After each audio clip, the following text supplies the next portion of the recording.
Okay, so I know what it's like to be dealing with them. I've helped people over the course of the last 20 years, and I know that it feels so toxic and like it is the worst, absolutely the worst, because what happens with narcissists is they get you into their web, they get you into their lair with their love bombing and their charisma, and they come on so strong and so powerful and so quickly, like they're so perfect. And then there you are, stuck in that, and you don't know how the heck to get out of it. Sometimes you're not even sure that you do, because when it's good, it's great. But then when it's bad, it's horrible. You're in this cycle of toxic stew. And sometimes they love you and sometimes they hate you. And you don't even know why. And I have a whole video on that, why they love you and they hate you. If you want to know why that is, you can definitely check that out. And you're trying to figure out,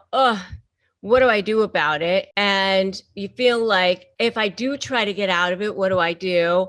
And so you spend a whole lot of time spinning your wheels, right? Do you know what the worst part of it is? What is the worst part of it? What do you spend the most amount of time doing in your head? The biggest amount of time? Well, there's two things that are the biggest waste of time. And I'm going to tell you right now what they are, because I've been there. I've been there dealing with them myself on a personal level.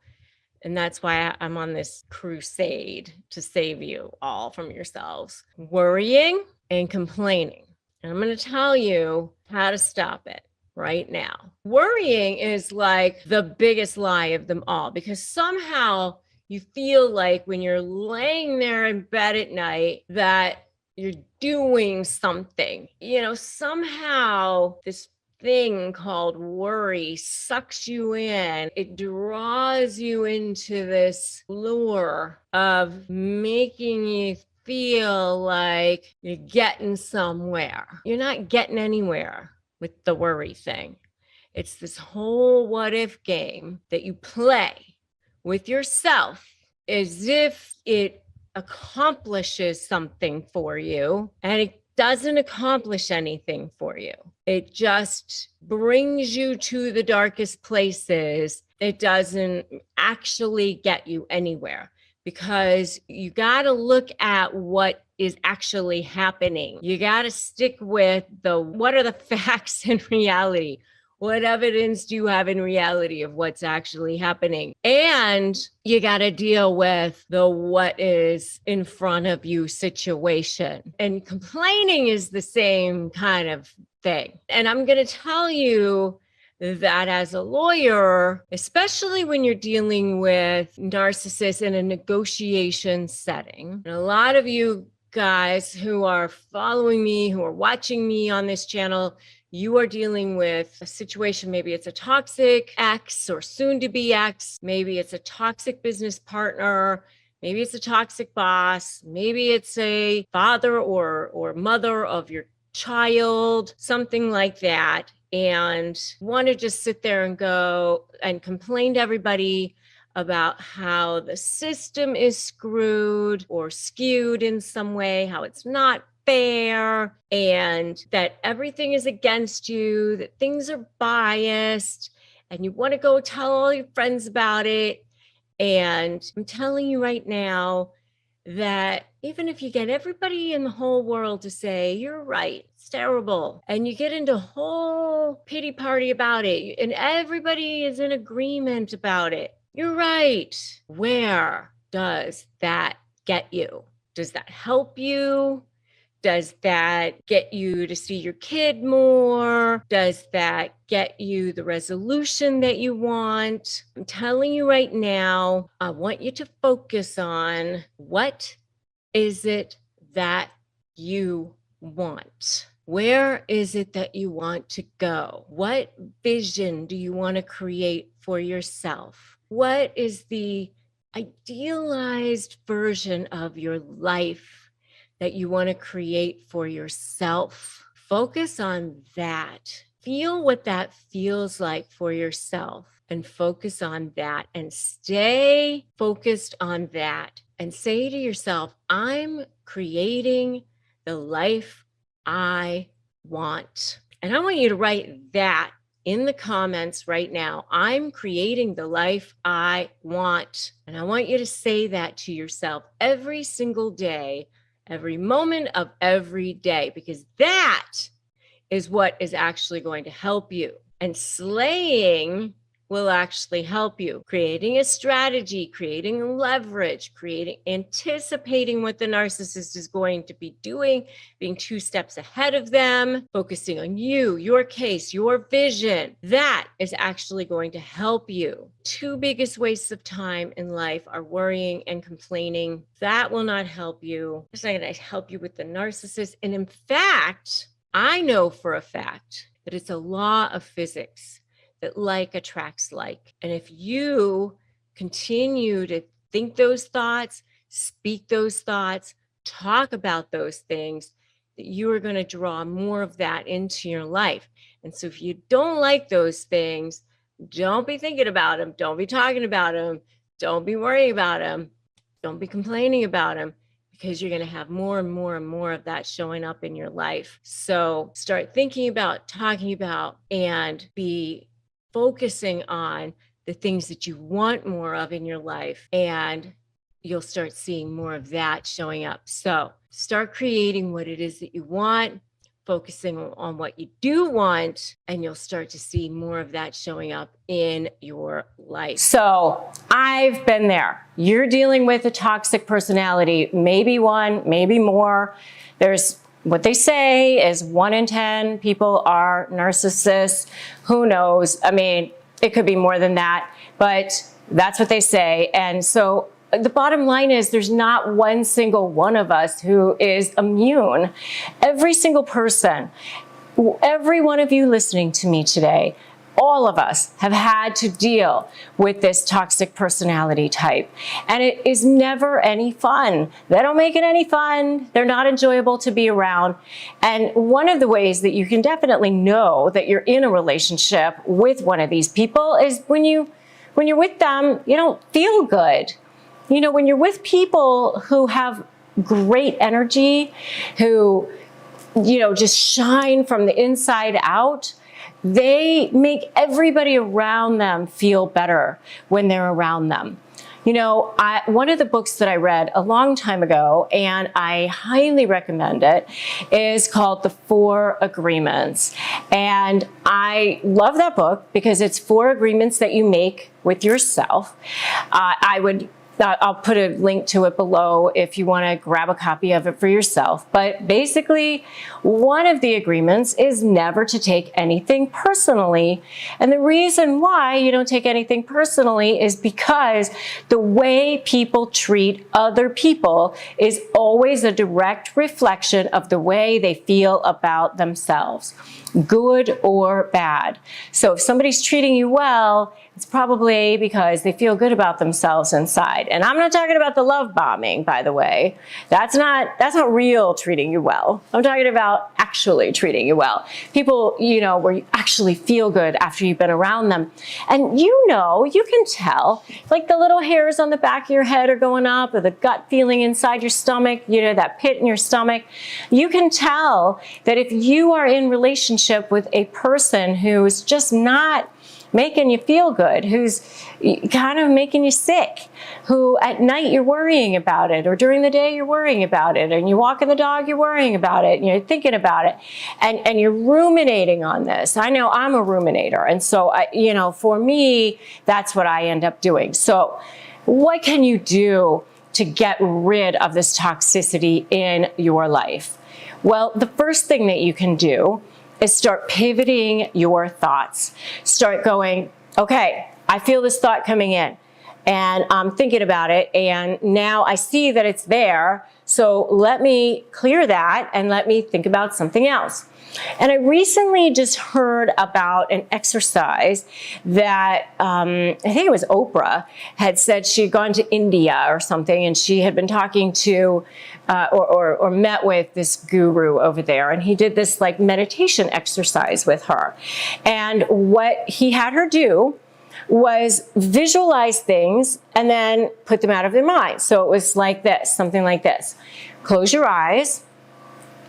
Now, think about the moon. take a picture of the moon, put it in your mind. Hold it there for a few seconds. Now, let it go. Now, think about a oak tree. It's a big, huge oak tree. It's in the middle of a forest. Okay, do you have that picture in your mind? Now, let it go. Now, think about a red triangle. Think about that in your mind. All right? Picture it there, hold it there. Now, let it go. Every single thought is the same. The only difference is that you create habits of thinking. So you're not in the habit of thinking of red triangles all day long. But if you're thinking of them over and over again, you would start to build that habit. Because what you're doing is you're creating neuronal patterns in your brain. Your brain wants to be efficient. Your brain is like, oh, okay, we're thinking about that all the time. So let me create a pattern of neurons that as soon as they get this to think about, this is what we think about. So what happens is you get this stimulus and your brain's processing, where are we going, where are we going? Oh, that's what we're thinking about. Okay, there's where we're going. So, you've developed these neuronal patterns over the years that have caused you to sometimes go into this mode of negative thinking. So sometimes it could be that somebody looked at you funny, they said something wrong, they did something to you, and then off you go into your neuronal patterns of negative thinking. And, it really is something that you just have to learn how to destroy the old neuronal patterns and create them and replace them by creating new ones. And so what happens is when you get that stimulus and you start to think about that negative person and what's going on with that negative person, what's going on, what they say, what are they doing, are they talking to their flying monkeys, a smear campaign, blah, blah, blah. Then you have to go, okay, I see what's going on here. I'm not going to be thinking about this person right now. They're not in front of me right now. I'm going to think about something else. So that you can start to pivot your brain and create new neuronal patterns. Because your brain cannot be in two places at once. You cannot be thinking about the negative and be inviting in the positive at the same time. And, your thoughts are little beams of energy. They are energy, and whatever energy you put out there, you're going to get back. Because like attracts like. It's a basic law of physics. And so if you're out there thinking about things that you don't want, you're going to get more of that. So you need to start thinking about things that you do want. And the way I have done it is, when my brain is on downtime, and that's where I'm going to go off into like the forest of the black roses, the black place, then I bring myself back out of there by putting on something that will refocus my thoughts into something else, whether it's an audiobook or whatever it is. I start thinking about something else, and also having something else to pivot your attention to, some project that's really interesting to you, or something that's fun, or something that brings you up, talking to someone that makes you feel good. Anything like that. So pivoting yourself is one of the best ways to get rid of that negative energy of that narcissist. The second way that you can do it is start to say thank you. Gratitude shifts your energy immediately, because you cannot be in receiving mode and feeling grateful at the same time that you're feeling terrible. And so when you start to spiral into that feeling of, why is this happening to me? And why am I being targeted? And why are they doing what they're doing? You're going to get more of that. So you stop yourself, you say, thank you. Thank you that I have breath. Thank you that I have the opportunity to get out of this relationship. Thank you that I have a community of people to support me. And if you don't have your own community, join me in my free private Facebook group, Narcissist Negotiators at Rebecca Zung. Huge community there. So there's always, always, always something to be grateful for. So That's the second thing you can do, is just say thank you. Just stop whatever you're doing and just say thank you. But the first time that we actually spoke and did a podcast swap was the first time that I think you actually realized that the person who fired you in that whole situation was actually a covert narcissist, right?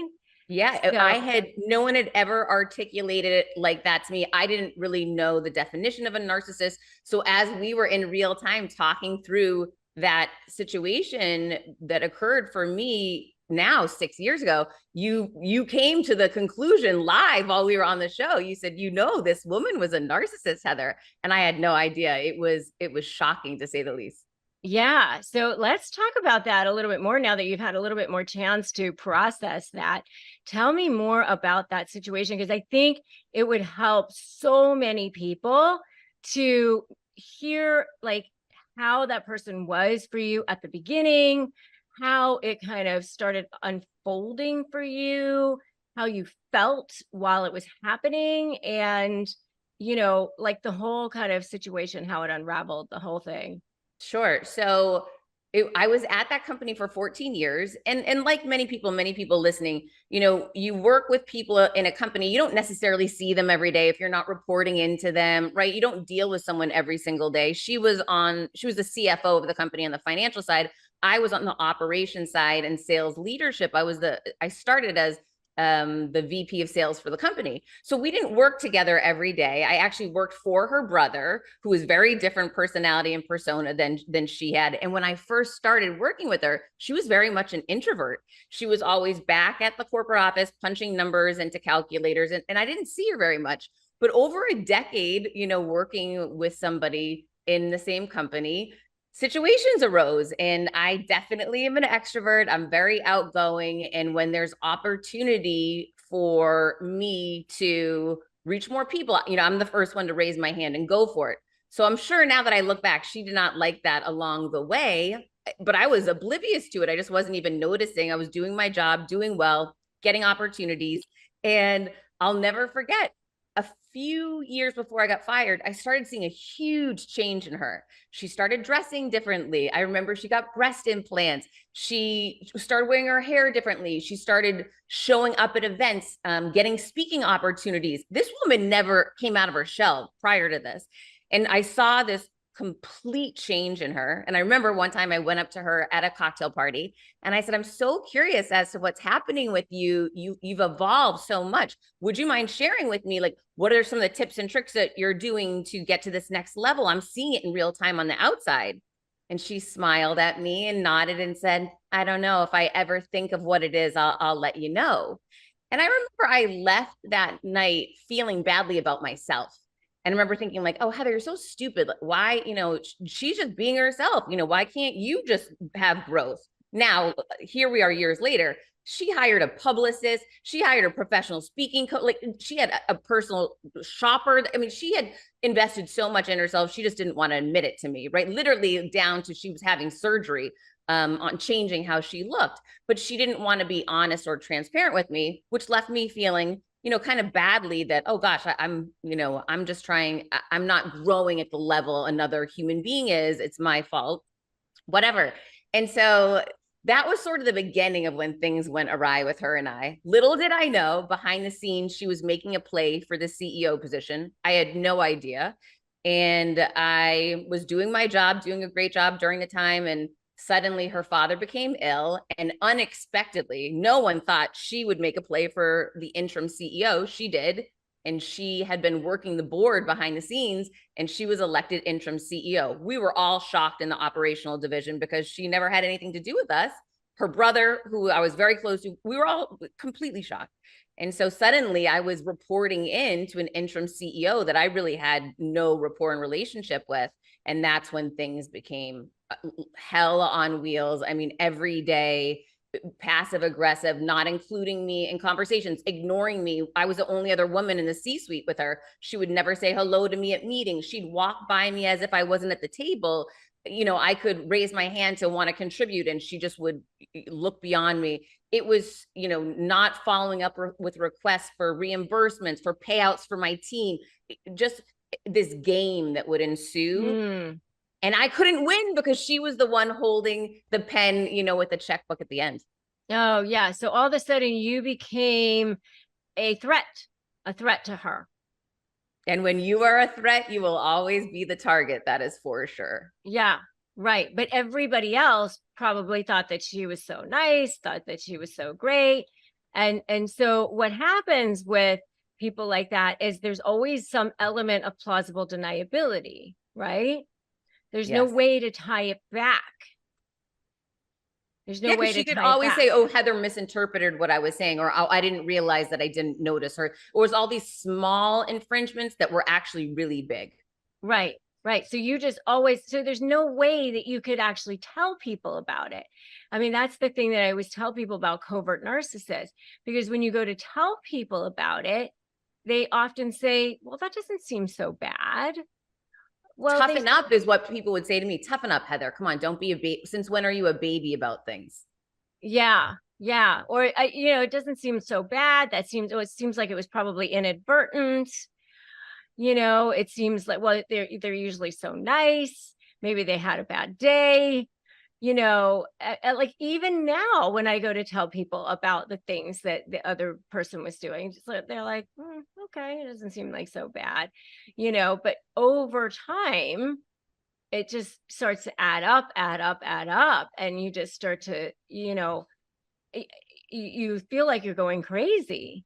Yes, that's the hardest part of it, is that you feel completely isolated and alone. No one's seeing things the way that you are, and people are telling you that you're wrong. You start doubting yourself and you start doubting your own intuition, and that's when you really lose it. Yeah, especially when it's day in and day out, over and over and over again. Oh yeah, I mean, it showed up for me and me throwing my back out, losing my hair. I mean, I was having physical issues as a result of this crazy situation. Yeah. And you just you're like, you go to bed at night, you're ruminating about it, you wake up in the morning, you're thinking about it, you just feel sick. You feel sick. Oh yeah, and she would do the most invasive things, like it was Christmas vacation, the whole world's off, and my phone would ring, and you would know that you had to pick up the call if she was calling you. And so it was the night before Christmas, and I have to pick up the call and just be lambasted about, that we're missing earnings or something that could have absolutely waited until the next business day, but it was just a way to torture me and show me that she had control over me. Yeah. So how did you manage it? How did you manage it on a date? And first of all, how long did that part last? About a year and a half. A year and a half. And, a year and a half doesn't sound that long to people who might be listening. I know for me, like my situation was like, it was only like a year, but it seemed like so long. It It seemed seems like forever when you're in it. forever. I mean, and it's just awful. And so how did you manage it on a day-to-day basis when you were dealing with it? I remember that I had gone to her brother, who was my boss. He was the president of the company before she was elevated. And so I had expressed, my upset, explained the situation. He kind of said that, toughen up, just, figure it out, play nice in the sandbox. It's not that bad. And I knew that I was not doing well. So I thought, okay, how can I get her to like me? Maybe that will improve it. So I started dimming my light. I thought, if she sees me as a threat, I'll take a step back. I'll become a B-rate version of me. I'll dial down my personality. I'll dress differently. I'll behave differently. And what I did was I chipped away at my confidence, and I suddenly was filled with self-doubt. I was second guessing everything I was doing. And I became a B-rate version of myself in hopes that it would make her feel better about her. Mm. Oh, that is so good that you're saying these things. I mean, so good that you're saying these things. I mean, not good that you did that, but that you're sharing this and being so raw and authentic about this. Because I think so many people feel the same way. Like, if I could just do this, maybe it'll make it better, or if I could just maybe be better, it'll make it better. Maybe she'll see that I'm better, and that will make her better. I Yeah, think that but is, spoiler alert, it doesn't work because I did it for oh, an extended period of time and it backfired. She gained power from that because I had shrunk back and mhm. she took more space. She became louder, she became bigger, she became stronger, and I was doubting myself more and more and just kept shrinking. It was a terrible strategy that I had implemented. Yes, yes. Oh, that is so good. So good that you are talking about this. Oh, so good. And I think what happens a lot of times for people is like the smaller you become, the more they hate you, the more they feel like disgusted by you. And I think a lot of times, for other people, and I don't know that this would have happened with you, but I think a lot of times for people, they start to mess up more, or they start to make more mistakes, or they start to feel, I know this isn't what happened with me. I know for me, it was just more like I became more and more, for me, I became more and more resentful. I became more and more like angry, or, and it just the situation, because for me it was a partnership, it wasn't that kind of situation, but for me it was like I became more and more like I don't even like this person, and so it was less and less of a friendship because I just didn't even like the person anymore. So I just started to avoid having to interact with the person. So how did it change? Like, how did you shift that dynamic? What changed? She fired me. And so, I mean, it really didn't until then. She was a very smart woman, from a book sense and from what she'd achieved in finance and whatnot. And I just assumed she would never fire me because I was a person driving the revenue for the company. And when she was finally announced the official position and title as CEO, permanent CEO, her assistant called me and said, come over for a meeting. I drove 3 hours for the meeting, walked in, and she was all smiles and so excited to see me with a stack of papers, and said, well, now that I'm CEO, I don't need a chief revenue officer. So you can sign here and you get a check, or you can sign this memo instead. One memo said Heather Monahan's been fired. And the other one was a beautiful love letter, basically saying I was this great employee and wish Heather well, but she's moving on to do different things. And with that one, I would have to sign a non-disparaging agreement, about her and the company, that I would never speak about what had happened there. And luckily for me, I had been doing a lot of work on myself and had decided I was done with letting this woman bully me. And I just, as we had talked about earlier today, brevity is a superpower. I looked right back at her and I said, if you have nothing else to say to me, I'm on my way. I didn't write either one of these memos. I'm not signing either one. And goodbye. And I stood up with all the grace and class I had within me. I didn't cry. And I walked out and I sucked all the power out of that room. And then I got to my car and cried for 3 hours on the way home. Oh my God, good for you. You didn't sign either one? Oh my God, good for you. I didn't That's sign either one of them. amazing. Yeah, it was wild. That's amazing. Amazing. And so then what happened after that? So then it was interesting because I hadn't heard from anybody. And what I didn't realize is she wanted to keep it quiet as a new CEO. She didn't want the world knowing she had let go of her CRO. And so I put a post up on social media and said, I've just been fired. If I've ever done anything to help you, I need to hear from you now. That post went viral because back then, 6 years ago, people weren't sharing that they had been fired. And that post landed me on the Elvis Duran show. And halfway through that show, he said to me, well, obviously you're writing a book, but I wasn't. I hadn't thought about it. But here was this incredible person who was just showing up in my life trying to help me. And I Googled, how do you write a book? And that's where my first book, Confidence Creator, came from. Amazing. And everything flowed from there. Yeah, I mean, there was no master plan, but similar to your story, once the narcissist and that nasty person was out of my life, really great things started happening. And again, not in 24 hours, but within the first couple of months, just really great opportunities started showing up. I felt better about myself. I was able to sit down and start writing something that I never thought I would be able to do. It just, things really started coming together and I started stepping into my purpose and passion. And within that first year, I realized this all happened for a reason. And even though it was very hard getting through it, I'm so grateful for it now. Yes. The worst things in our lives end up being the best things in our lives. It's so So, true. so often, right? Is there anything that you wish you would have done differently? Oh my gosh, a million things. I wish that I had quit so much. I would have saved my health, my mental state. I wished I had the courage and knowing to have quit, years before.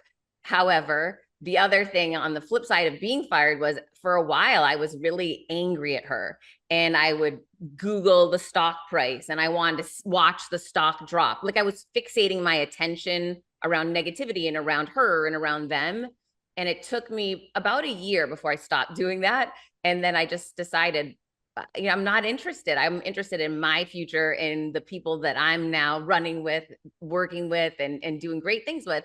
And then eventually I came to a place of forgiveness. Not that she asked me, I've never seen her again, but just thinking, I forgive her. I can tell that she had a horrible times in her life. And I have a lot of empathy for that. I do. So it's been so much better for me the more I can distance myself from that, not stay attached to that company, to her, to their stock price, and let go of it and focus on the things that I'm doing now for myself.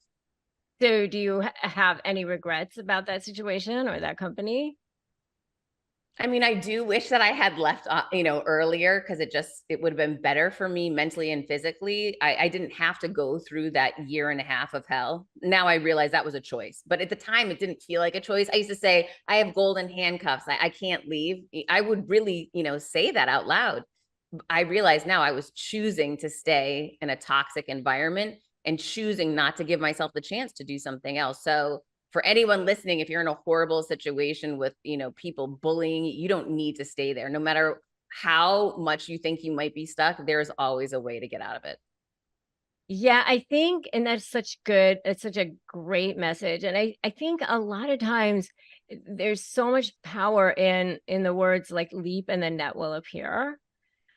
Like once you make that decision, the universe just lines up for you and things start to happen, but you have to make that decision first. And I know that that's what happened with me. Like all of a sudden, all these opportunities started to appear, but you have to clear that space. You have to clear that energy. But it seems so scary to do that until you actually do that. But I think you have to come to it on your own time, and you can't have regret about that. I mean, it was a lesson for you, and it feels scary at the time. And I always tell people, don't have regret, don't feel guilt, don't feel shame, don't feel blame. We do what we do because it feels right in that moment. Yeah, for sure. I mean, I did not feel like I had a lot of options and I wasn't ready to do it. So it did take getting pushed out to, make that leap, but I'm so grateful it happened. Yeah, I think, God just said, okay, you're not going to make the choice. We're just going to make it for you. Exactly. Like I just think that, you had to be pushed because it was scary. It was a scary thing. It's a scary thing to do. Everything's Right. scary until you do it. And then once you do it, you say, that wasn't nearly as bad as I thought it was going to. It's not nearly as bad as it was being back there. That's for sure. Right. Exactly. And so now you have a different life, and you are getting to do things that you're passionate about, and you're helping people literally all over the world, and you've gotten to help transform lives literally all over the world, and you're getting to work with some of the most amazing leaders, Tony Robbins and John Maxwell, and incredible people. So did you ever work with a narcissist again?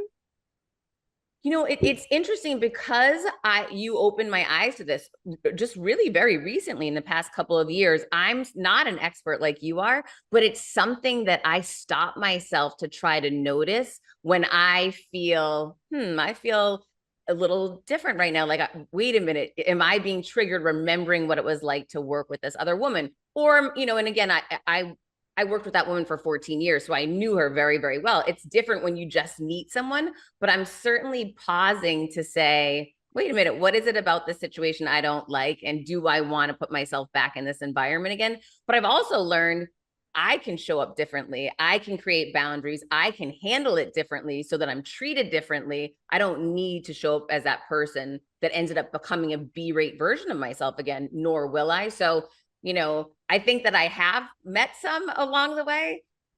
If I end up working with some for a longer period of time, I will handle it completely different. Yes. One of my favorite holiday traditions is baking cookies with my daughter. We've done it every year since she was little. And now, even though we're miles apart, I can see those memories come to life again right here on my Aura frame. What if you could give a gift that brings your holidays to life all the time, every single day? And with an Aura frame, you can. I absolutely love how easy it is. You can preload the photos before you ship it as a gift, and then you can actually remotely continue to add to it. It includes photos and videos all for free, and it comes packaged in a beautiful gift box, no price tag. Can't wrap togetherness, but you can frame it with Aura Frame. And for a limited time, you can visit auraframes.com and get $45 off Aura's best-selling cover matte frame, named #1 by Wirecutter, using the promo code Rebecca at checkout. That's auraframes.com. Promo code Rebecca. This exclusive Black Friday Cyber Monday deal is their best of the year, so order now before it ends, and make sure you mention the show when you go to checkout. Terms and conditions apply. So tell us a little bit about you and your just your life and background and your story in general. Okay, thank you. So yes, I'm Carrie Green, the functional relationship coach. I'm also an activator healer coach, a wellness advocate. I have learned multiple coaching modalities. I have been trained how to teach people how to reset their metabolism and lifestyle. And I've been trained with hypnotherapy level 1. And the reason for all of these trainings is in recent years, I have done a full assessment of what's available to support people and lead people in safe, healthy, whole, and well ways. And I noticed that this was needed locally, provincially, nationally, and globally. So I connected with the people that had the knowledge, and they mentored me, and I'm grateful for that. I pivoted away from what I refer to as my career past life in a more conventional model of healthcare, which I worked within for approximately 18 years. I loved what I did at that time. And the natural pivot did happen in and around the time of the pandemic, as well as significant change in personal life. So tell us about the personal life situation. Okay. The change in the personal life situation was an internal realization that I had. I will say at the cellular level, because that's my truth, at the cellular level and intuitively, I sensed that this change was necessary for me. And though a very difficult change to make, because I had a vivid vision for a different path in my life, I did face the decision totally courageously, to be honest. And I chose to make the decision to file for divorce. And at that same time, I hired a coach to complement both the legal aspect that I was about to journey, which was not known to me yet and would be revealed over time, and also up-level in areas of my well-being that I wanted to focus on as well, and for support as well, which I'm very thankful I did both. Again, an intuitive awareness that I had, even though coaching at that time locally was not as discussed as it is becoming now. Well, I want to hear more though about what it was that you were dealing with on a personal level. Okay. So the person that I was once married to, once in a relationship with, was on a very different life path than I was. And my core identity, who I am, was focusing on stabilization and the thrival of my family. And so to do that, I needed to get like basically very organic, very authentic, very to my source energy, and remove all distractions and simply focus on my personal development, the development of my family, and the journey towards entrepreneurship that I am now in the process of and established within. How is that person making you feel at the time? There was a full disconnection. There was an internal awareness that when I looked at that person, I no longer recognized their soul. That was very astonishing to me, because previously I had a quality sense of knowing that person better. And so to be in a partnership with someone that I could no longer recognize was not something that I wanted to do. I value trust and I value commitment. And what I noticed was at that point, I could trust myself, and I was keeping commitments to the extent that was possible from within. And basically, I was Carrie, the mom of 2 children, consistently, and the marriage had completely broken down. In what ways? Can you just tell me a little bit more about what it was like, how you were experiencing being in a relationship with a narcissist? Okay. So, the foundational qualities in a relationship, the communication, the body language, the simple saying of name was no longer a simple sharing of each other's name. Though I was available to connect that way, that was no longer there. The being present, the parasympathetic state of any activity of daily living, possibly destabilized at any moment. Whereas my own metabolism and my own lifestyle standard was to have that stable and is to have that stable. I teach people how to have that stable, and to accept anything else I was not available to do. The nature of marriage, though, and the perception of marriage was we would be in positions of responsibility to return back to, and it wasn't the same. So the idea or the brand of marriage was different than the everyday living of marriage. And it was too far separated already, even if we were in a similar physical space. So you're saying that how it looked on the outside was very different than how it was going on the inside. We went through that phase at one point. I mean, yes, that was part of the breakdown. And then it was very vivid that the core of the marriage was not returning. Like the vibrancy and the reasons for being married had been challenged to the point where the revival was not possible. And The how resuscitation did you of the marriage. how did you feel at that lowest point of the marriage? Massive grief.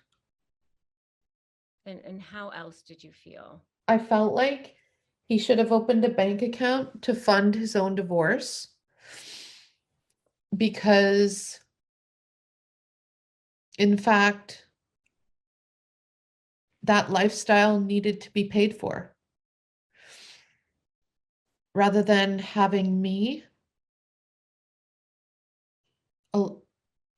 predominantly financing that. I think that the level of betrayal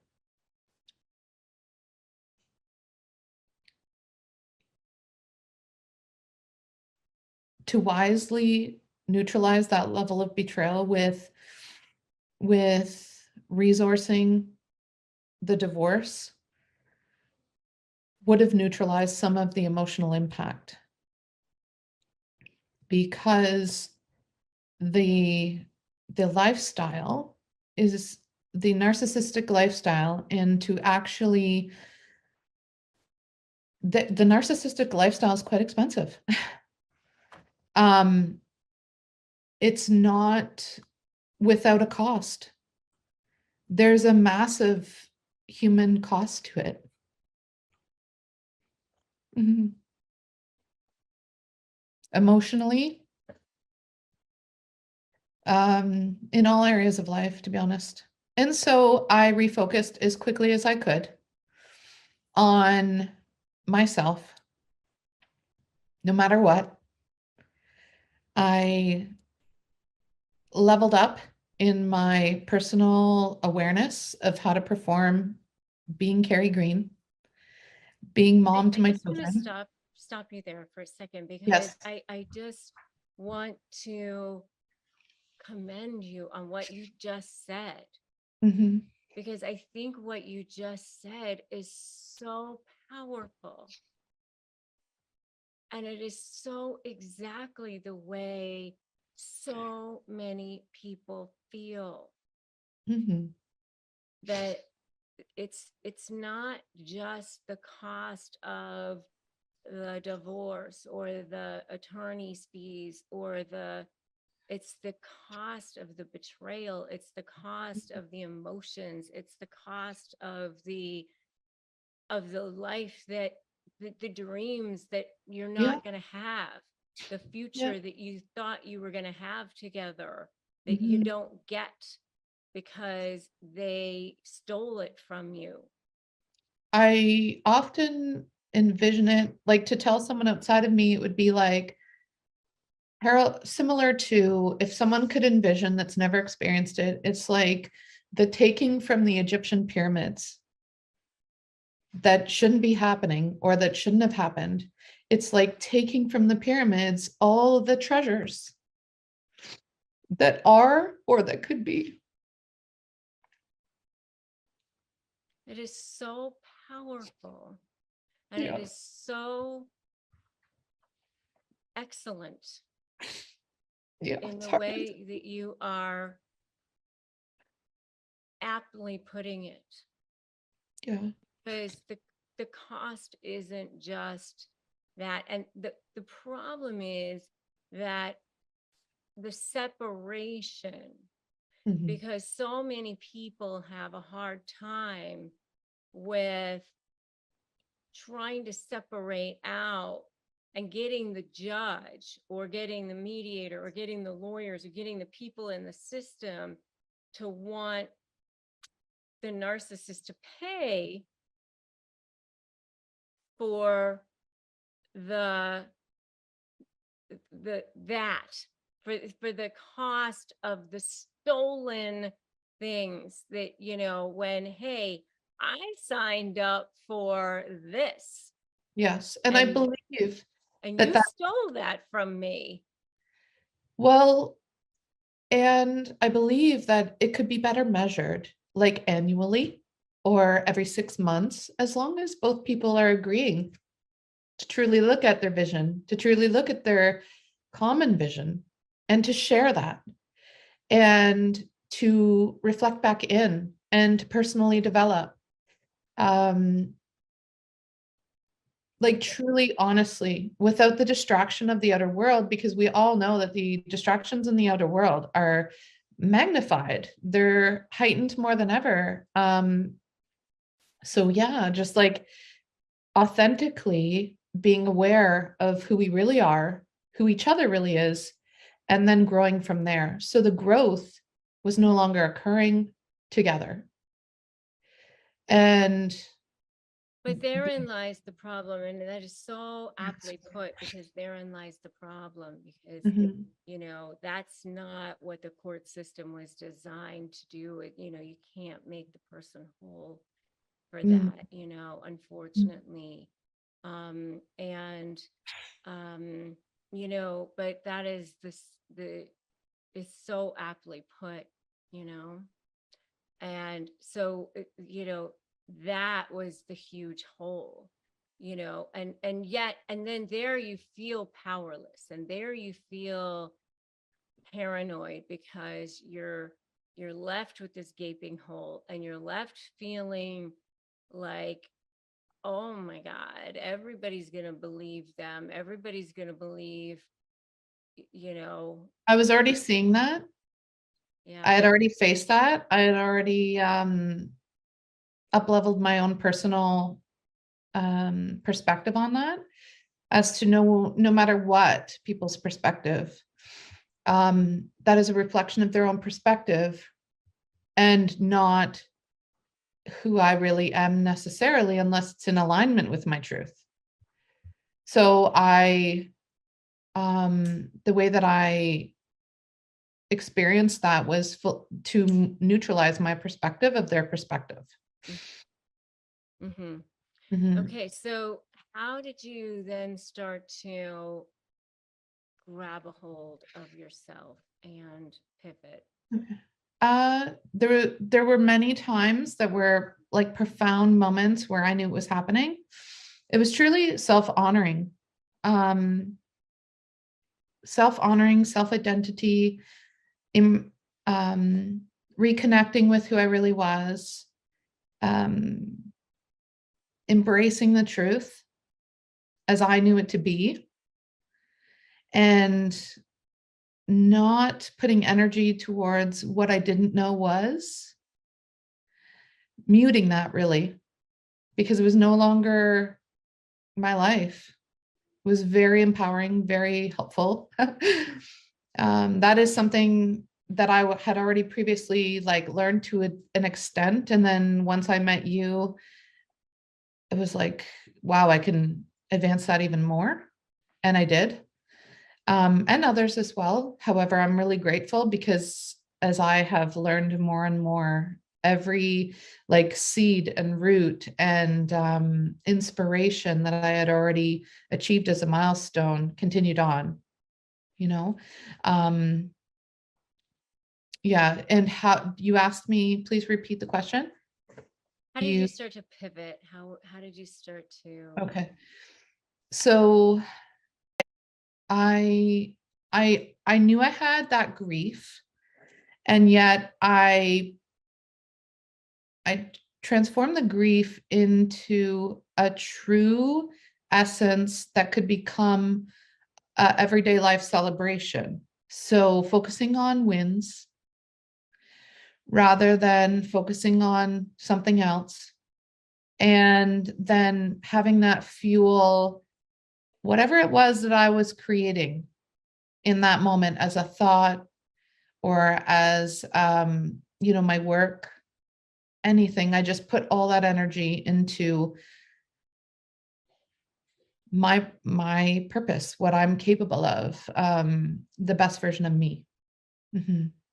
Mm, I love it. So gratitude. Gratitude, big time. Yeah, Gratitude, big time. Neutralizes and restabilizes instantly. yeah, it definitely does. I tell people that all the time. True gratitude, not false gratitude. Like there is sometimes a difference. And so I was careful to make sure that I was living true gratitude. I always know at a cellular level or at a soul level what that is for me now, because my life is so much clearer. It's not distracted. I can focus. I live life super consciously, no matter what I face. And I celebrate that as a massive win, because I can help more people that way. And I'm a better mom, you know? So it's a form Absolutely. of abundance. If someone's not yet experiencing it, I highly recommend. Absolutely. I mean, because you're in a state of receiving Mhm, when you're in gratitude. So mhm. that's how you can then bring more into your life. Yes. You are pretty amazing yourself. You were raised in Europe by Swiss and Colombian parents. You've got a master's degree in communications from the University of Zurich, and you work for Microsoft. You were an entrepreneur. You were in the franchising industry. I think this is important for people to know because I say this all the time that narcissists don't attach themselves to you because you have so little value. They attach themselves to you because you have so much. And, you know, this woman is powerful. She's a badass. She's incredible. She had a career that went from Europe to Canada, Mexico. I mean, she's amazing. And ended up married to a narcissist, right? Exactly. Yeah. And I think people think, oh, narcissists only target meek, mild, women or people who are going to be, um, I think, people who are going to just do whatever they say or whatever. That's not the truth, is it? No, it is not. The little bit I know about narcissism, I literally knew nothing. So, to be honest, for all the years that I was married to a narcissist, I didn't have an idea. Like I didn't know I was dealing with a narcissist. Um, and so, like every narcissistic relationship, everything started perfectly. The love bombing. I got jewelry immediately. I was, my ex was living in another country, so I was given flights to go visit him. He would visit me. It was just perfect. I didn't have to spend a dime. Everything was taken care of. I felt like a princess. I was on this very high pedestal, and I was very comfortable. I had never been there, so I thought, wow, this guy really means it.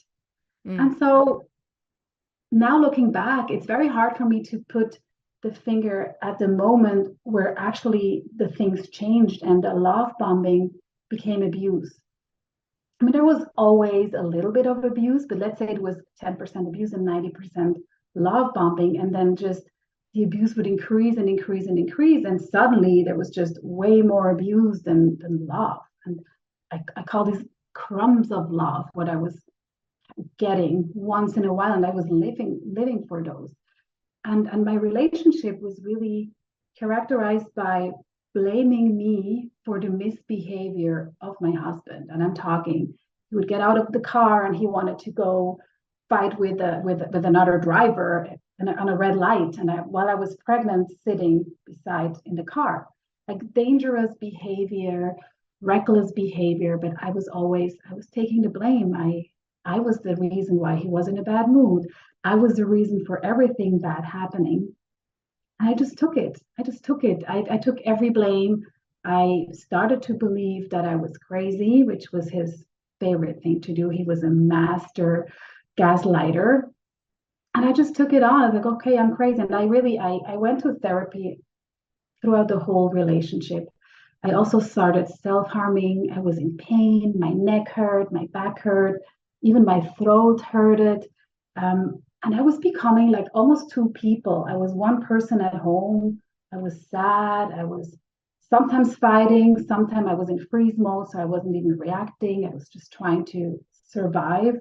But then to the outside world, to my friends or family, I was still trying to be the person they knew. So this disconnect, very unhealthy disconnect of trying to be someone I wasn't because I was feeling horrible, that was really, really hard on me as well.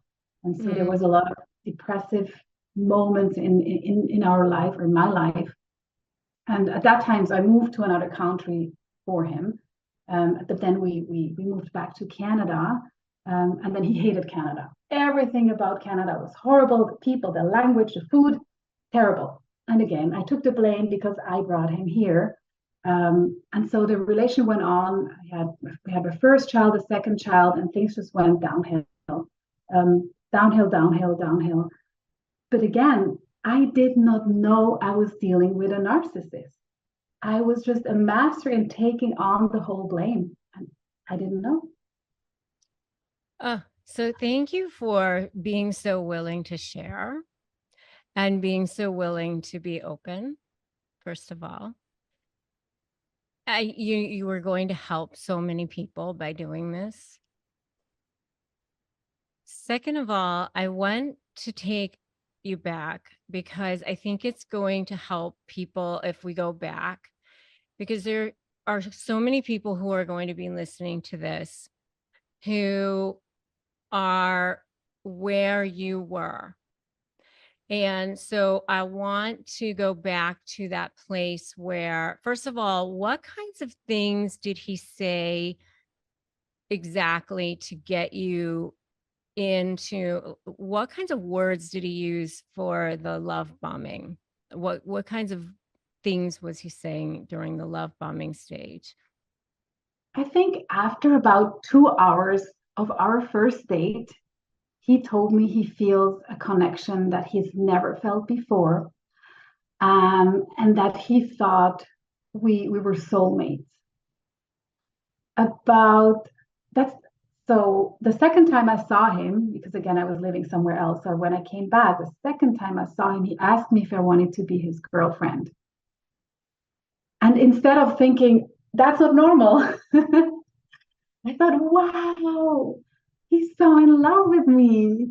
And it went on and on. And so he would always pay for everything. And he would tell me that I'm his princess and that I didn't need to do anything, that he would take care of me. Always say, I take care of you. I want to take care of you. And he really knew what types of questions to ask. So I opened up completely. I was extremely honest. I told him everything, all my pain, all my problems from the past. And he really said, oh, that's never going to happen with me. I'll take so good care of you. And I believed him everything.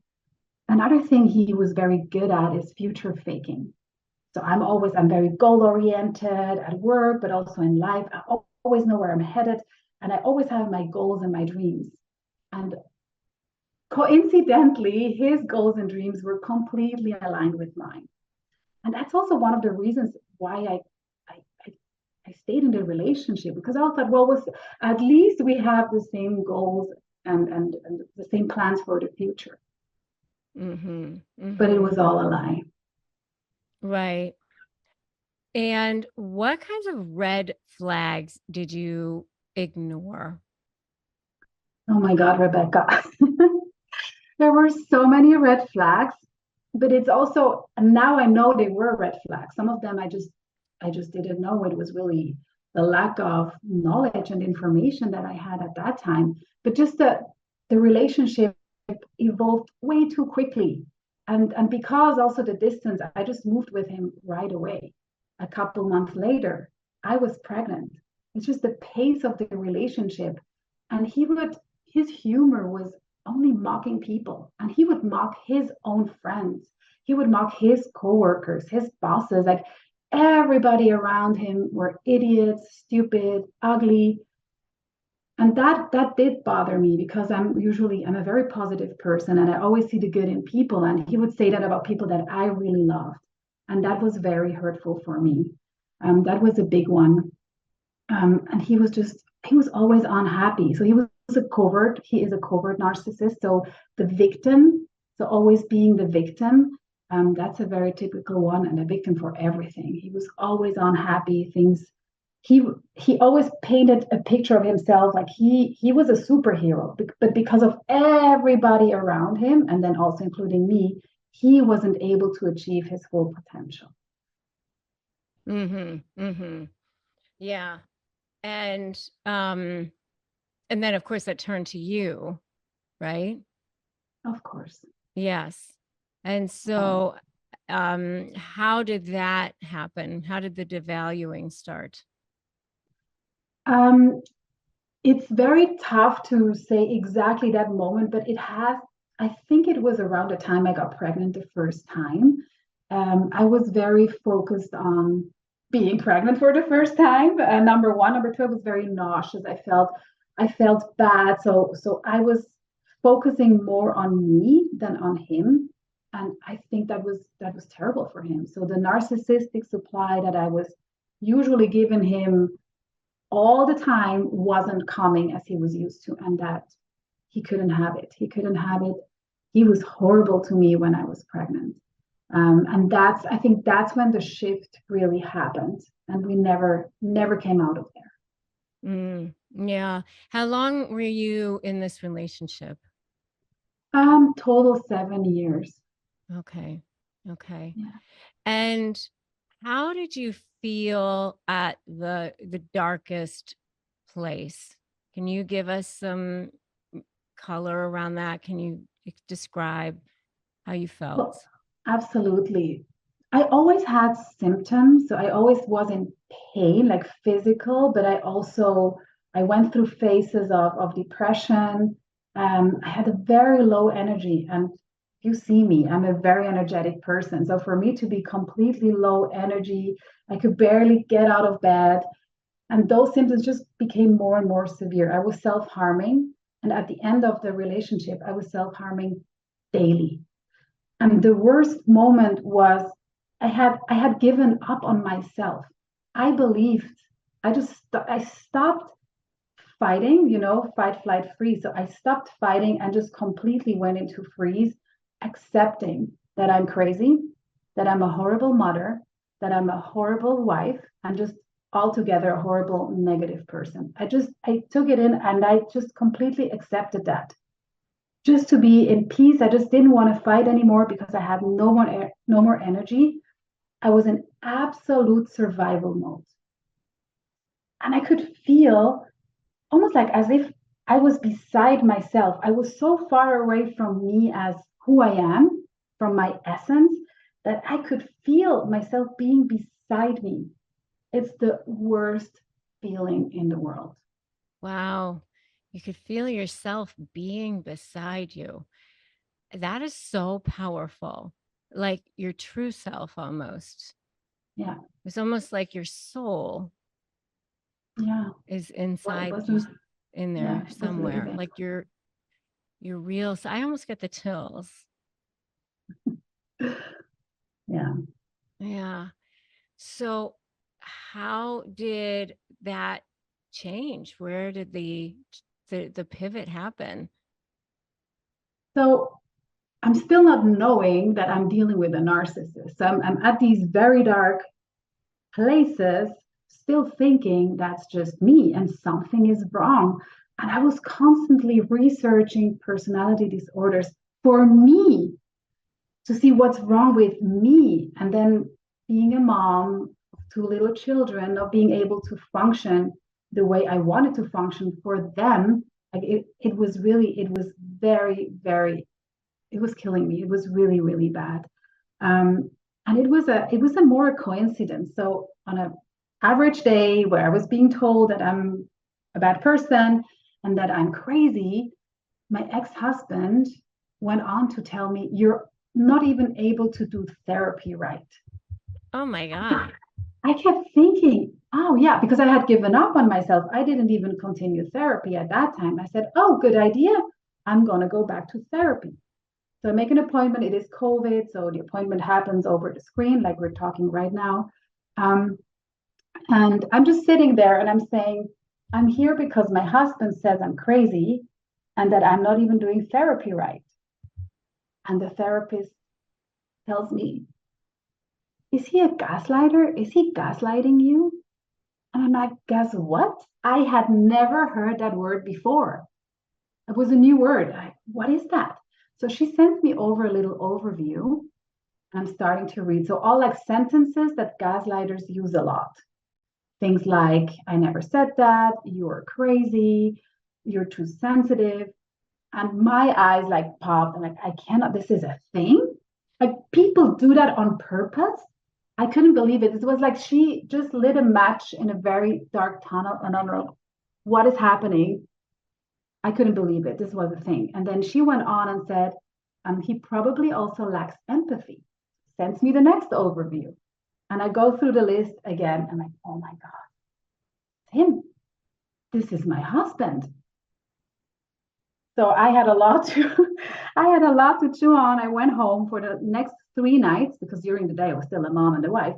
But during the nights, for 3 nights, I just researched. So when you Google gaslighting and lack of empathy, guess what comes out? Of course. Narcissism, narcissism. So I am taking it all in. I'm researching, reading, listening, watching videos. You came up as well, Rebecca. That's when I saw you for the first time. Oh my goodness, all this information. And I'm realizing it wasn't me. It was him. It's a thing. People do that. People are so manipulative that they want to make you believe that you're lost, you're crazy, you're worth nothing. Wow. So yeah, that's when I realized I need to leave. This is it. All right. And so how did you get out? Yeah, so it was COVID. Borders were closed. Canada was extreme, so nobody was allowed to come into this province. We were living in a new province because he had gotten a job that he then also lost because of COVID. So there we were in a completely new city where people couldn't come visit me. So it was a very lonely situation. And I knew I had to leave, but I didn't really know the mechanics of it. So I just told him, I sat him down literally, and I went through the most horrible things he had done to me during our relationship. And I just needed to hear it one more time. And of course, he blamed me as always. It was all my fault, his horrible behavior, all because of me. So we went through all these. And at the end, I just said, I can't be with you. I cannot be with a person who thinks like that about me. This is it. He asked me to stay in the apartment because where was he going to go? It was COVID. He was going to look for an apartment. I think he never did.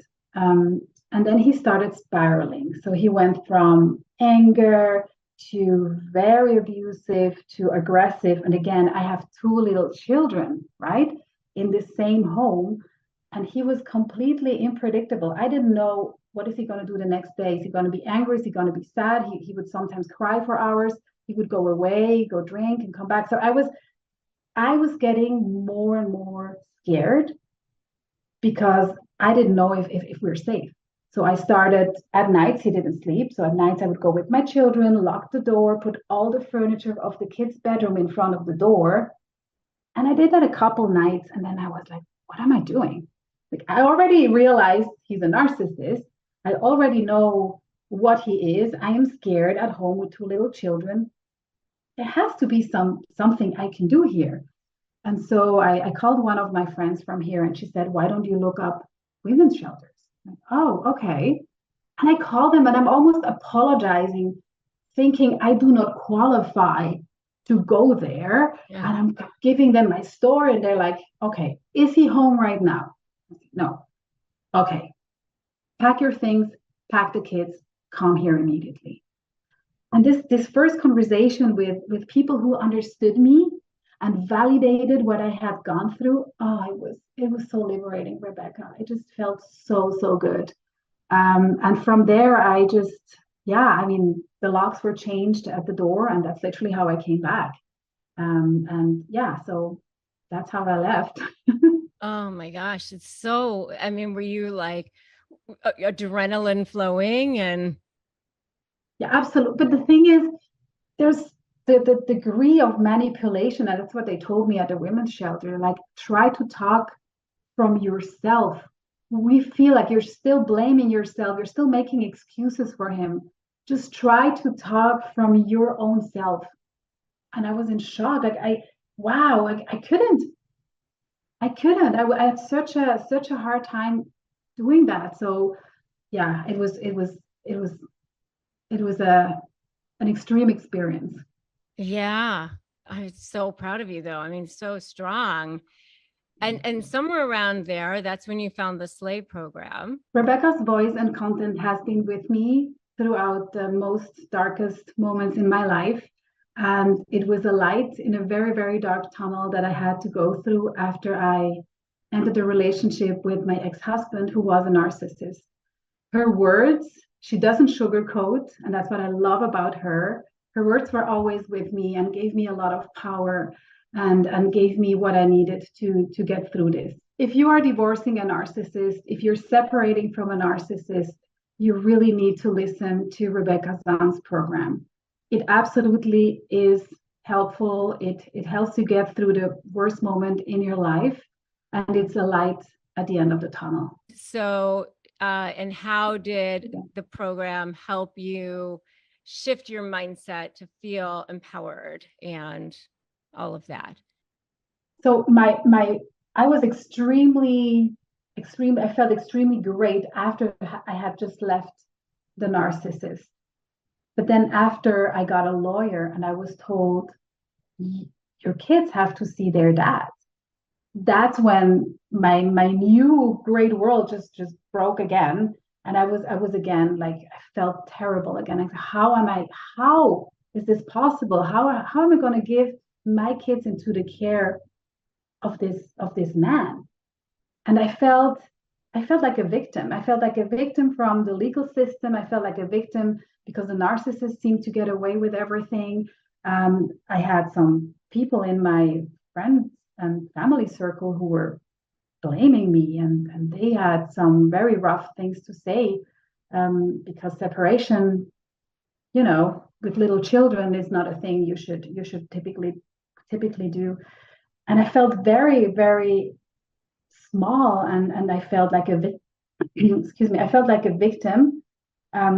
And when I heard your content and your words, and that's what I love about what you say. You say you have to make a decision. You have to make a decision. It's you can either be a victim forever. That's very easy, but you can also make a decision and say, no, there is something I can do. And also, I've been in franchising most of my career. And if you look at franchising is a business in a box. That's exactly how I felt. I'm in a box. But some franchises are more successful than others, and it's because of the individual that is in them, that owns them. I'm like, oh, I'm owning this box. Okay, so I am going to be successful in this box. It's not easy, but there's something I can do. And as I was looking at me in this box, I was not just seeing one individual. I saw a lot of parts that were there. I was a mom, first and foremost, but I was also a professional. So I was a daughter as well. I was a sister. I was a friend. There were so many things, and there was so much potential in there to be better in everything. And starting with the physical, I started to go to the hairdresser again. I made my nails. I started putting makeup on again, and going to the gym and being sporty. So I just transformed myself, being maybe in a box, but just looking at what I can do rather than what I can't do. And those are your words. Oh, I love it. So, and you wanted me to ask you about the importance of consuming relevant content. So talk about that. So that was absolutely crucial to me. So it was COVID, it was a pandemic. People that I love and family members and my friends were not allowed to come to support me. So everything was online. So all the information that I was consuming, the voices that I was hearing were influencers such as yourself, Rebecca, were people that talked about this topic. And I became every Monday I knew the new episode is going to come out from your podcast, and I had to listen to it. I was really every Monday there was this moment of peace, and there was something inspiring for me, and that kept me going and going and going. And I mean, your content is just absolutely amazing, even without a pandemic. But if you have nothing else, it's just having this voice there that is holding you. And I think it's your German side, because you're also to the point, no sugarcoating. It's like, bam, you have to make a decision. You have the power, but you have to grab it. You have to do things to get out of it. I love it. It's very important. Yeah. And now you are a certified narcissistic trauma informed coach. Wow. What is that? Yeah, so as I was going through my own healing journey, I did a lot of things intuitively. Like I got myself a spiritual guide to connect mind, body, and soul again because I was so dissociated from I was numb. Like I could barely feel anything. At the end of the relationship, I could barely feel the love for my children. I knew I loved them. I gave them kisses and hugs, but I couldn't feel anything. I was completely numbed out.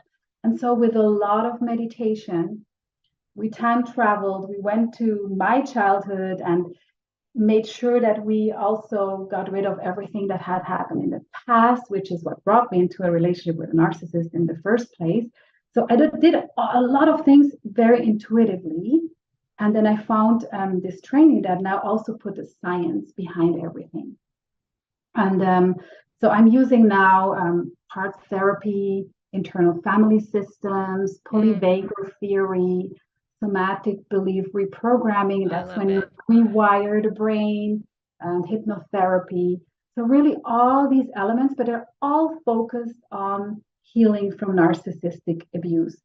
And I think also what is very unique about it is I look at narcissistic abuse as trauma. It is trauma. Definitely trauma. It is trauma, but the narcissist did not create your initial trauma or your initial wound. That happened before the narcissist. Definitely. They're just very smart and they just know how to use it first to lure you in. So the love bombing is based on your core wound, on your false belief about yourself, be it I'm not lovable or I'm not good enough or I don't matter. They're going to take that and soothe that wound and make sure you feel amazing, and then they're going to use it against you.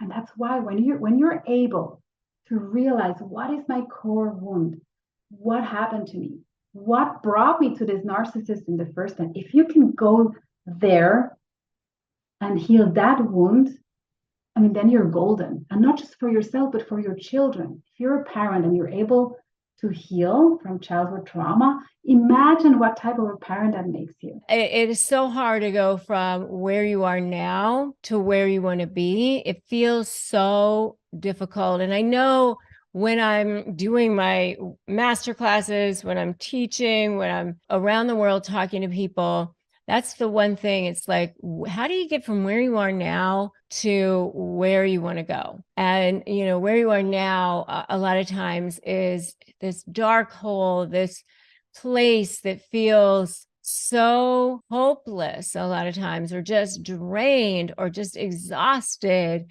And where you want to go is, it just seems so far away. It just seems impossible because a lot of times it just feels like everybody's believing their lies, or maybe you've been drained from money, or maybe you've been through the court system and it feels like the judge just keeps believing them, or the lawyers keep believing them, or they keep getting away with everything. And you just keep thinking, you know, how am I going to get where I want to go? I just want you to have some things that I think are going to start to have you break free. Because one of the things that I think part of it is that you have to understand that there's always going to be narcissists in the world, and they're always going to be toxic. And part of my program, my SLAY program, is, you know, strategy, leverage, anticipate, and you. But the why is the you. And, you know, it's your mindset and focusing on you, and you being on the offensive, and you becoming the most incredible, powerful, confident, authentic, strong version of yourself. I focus on that because that is a narcissist kryptonite, because they don't know who they are. They don't know anything about their own power. They derive their power from external sources always. That's why they're constantly looking for these external sources. And that's actually the cheapest form of power. and the most scary form of power, frankly, because it's all built on a house of cards at all times. They're constantly running a scam. By you accepting who you are and knowing who you are and knowing your power, it's the best form. And what really will free you from that narcissist is accepting the fact that they're not going to change, accepting the fact that you're not getting closure from them, accepting the fact that you're never going to get them to see your side. They're never going to be able to do that because they don't have the ability to do that. They don't have the ability to see past themselves. You know, they don't have the ability to even receive love because they don't see that they're worthy of that. It's like, you know, in order to receive love, you have to have a vessel for it. You know, they don't have that. And so, you know, you're certainly not going to be able to get them to see your side, to acknowledge you, to acknowledge the things that you did for them. They cannot see past themselves.